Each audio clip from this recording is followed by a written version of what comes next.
अर्रहमानिर रहीम। अल्लाह ने तय कर दिया कि ये 70 साल में मरेगा इन शराइत के तहत।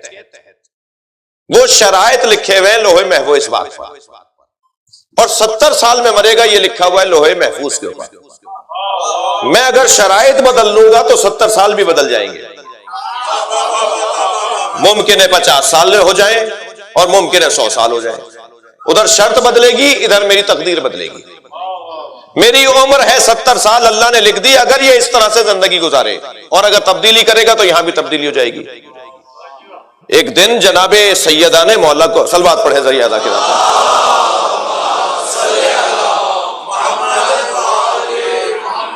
अमीर मोमिनीन को आवाज देकर कहा ताल इलैया, ए अली जरा करीब आइए, इन्नी आलिमतुन मा काना व मा यकून, मैं माजी के सारे हालात से भी आलिमा हूं और आइंदा कयामत तक क्या होगा सब जानती हूं। ये कहकर जनाबे ज़हरा ने एक लम्हे के लिए तवक्कुफ फरमाया, इन्नी आलिमतुन मा कान व मा यकून, और फिर फरमाया इन्नी आलिमतुन मा कान व मा यकून व मा लम यकुन, और वो भी जानती हूं जो नहीं होगा। क्या कहने बाबा, मैं जो हो चुका वो भी जानती हूं, जो होगा वो भी जानती हूं, जो नहीं होगा वो भी जानती हूं। अभी देख अजीब लबो लहजा है। मौला फरमाते हैं मैं दो कदम उल्टे पैर चला, नबी की खिदमत में आकर मैंने कहा या रसूल अल्लाह, सैयदा ने आज ये जुमला कहा है कि मैं वो भी जानती हूं जो नहीं होगा। फरमाया मेरी सैयदा लोहे महफूज पढ़ती है, जो तकदीरों की तब्दीली है वो फातिमा जानती है। अल्लाह अकबर,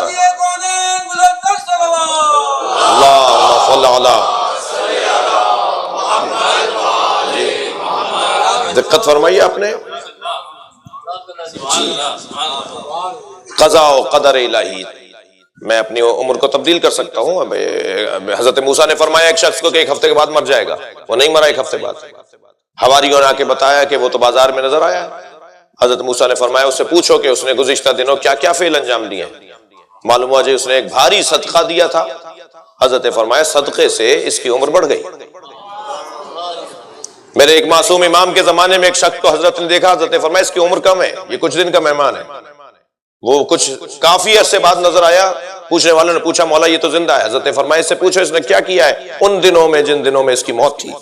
पूछा गया, कहने लगा कि एक मुद्दत के बाद, साल के बाद मैं अपनी खाला को सलाम करने गया था।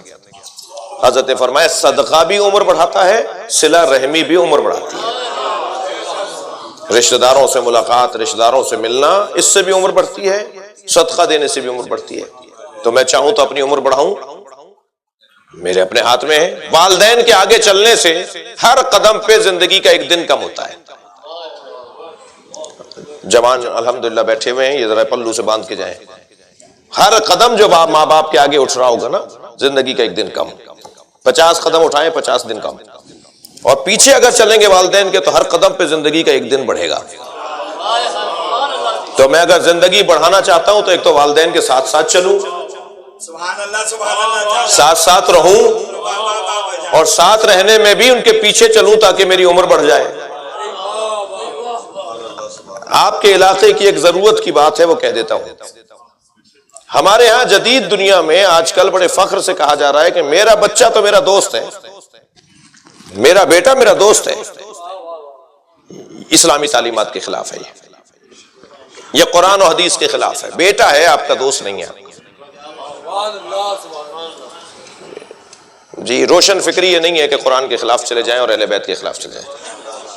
जदीद तालीम ये जदीद तालीम नहीं है, वबाल जान है। और बेटे साहब भी और फर्जंद नामदार भी अब्बा के गले में हाथ डाल के तस्वीर खिंचवाते हैं, और वो भी बड़े फख्र से तस्वीर खिंचवाते हैं कि मेरा बेटा मेरा दोस्त है। तुम्हारा बेटा तुम्हारा दोस्त नहीं है, तुम्हारा बेटा है जी। फिर वो आगे जाके जब माफ कीजिएगा अबे तबे में बात करेगा तो फिर क्योंकि दोस्त बना लिया था, दोस्त तो ऐसा ही होता है। फिर दिल छोटा नहीं करना, फिर दिल छोटा नहीं करना कि मेरा दोस्त ने मुझे अबे तबे बोल दिया और मेरे साथ बदतमीजी कर रहा है, क्योंकि दोस्त तो हर कुछ कर सकता है, सारी बातें कर सकता है। मेरे मौला अली की खिदमत में एक बेटा बाप के साथ आया, दस्तरखान का वक्त था, खफा तो नहीं है आप?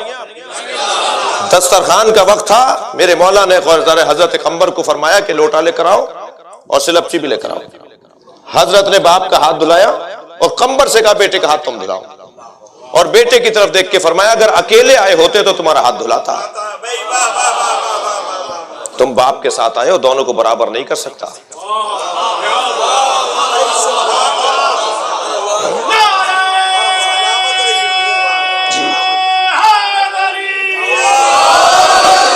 अपने लिए मुसीबतों को परवान न चढ़ाइए, बेटा आपका बेटा है, आपका दोस्त नहीं है। तवज्जो की। सिला रहमी, रिश्तेदारों के अंदर फर्क, तमीज, कौन किस दर्जे का है, कौन किस मकाम का है, माँ बाप का क्या मकाम है, औलाद का क्या मकाम है, औलाद को माँ बाप के साथ क्या अदब और एहतराम रखना चाहिए। अजीजान गिरामी, इससे इंसान की जिंदगी भी बढ़ती है और जिंदगी कम भी हो जाती है अगर मैं उसका लिहाज ना रखूं, उसका ख्याल ना रखूं। क़ज़ा और क़दर, इसी खानदान का एक लफ्ज। अच्छा थोड़ी तसल्ली दीजिए, ज्यादा देर तो नहीं हो रही है।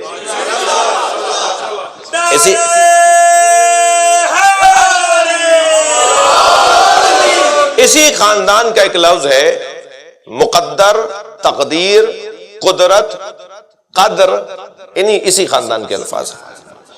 कद्र इलाही यानी तरीक़ेकार। ये जो तकदीर है ना, ये इसी को कद्र कहेंगे। मेरी तकदीर मेरे हाथ में है। इकबाल ने भी दो मिसरों में इस मफहूम को बयान किया है कि खुदी को कर बुलंद इतना कि हर तकदीर से पहले खुदा बंदे से खुद पूछे। मशहूर है, स्कूल में पढ़ाता है, ये तो सबको याद होगा। बता तेरी रजा क्या है। यानी इंसान इस दर्जे पर पहुंच जाए, क़ज़ाए इलाही के आगे इतना तस्लीम हो जाए कि फिर कदर के लिए अल्लाह पूछे तू क्या चाहता है, तू क्या चाहता है। अजीजों, मेरे मौला रिजा की सीरत का एक हसीन उन्वान यही है कि मौला को क़ज़ा और क़दर इलाही पर राजी कहा जाता है। जैसा अल्लाह चाहता था ऐसे ही मैं रहा। एक उन्वान के साथ इमाम को याद किया जाता है। आप और मैं तो बर्दाश्त नहीं कर रहे कि हम किसी ऐसे के से हाथ मिला लें कि जिससे हाथ मिलाना ठीक नहीं है, मगर हुक्म इलाही है, क़ज़ाए परवरदिगार है।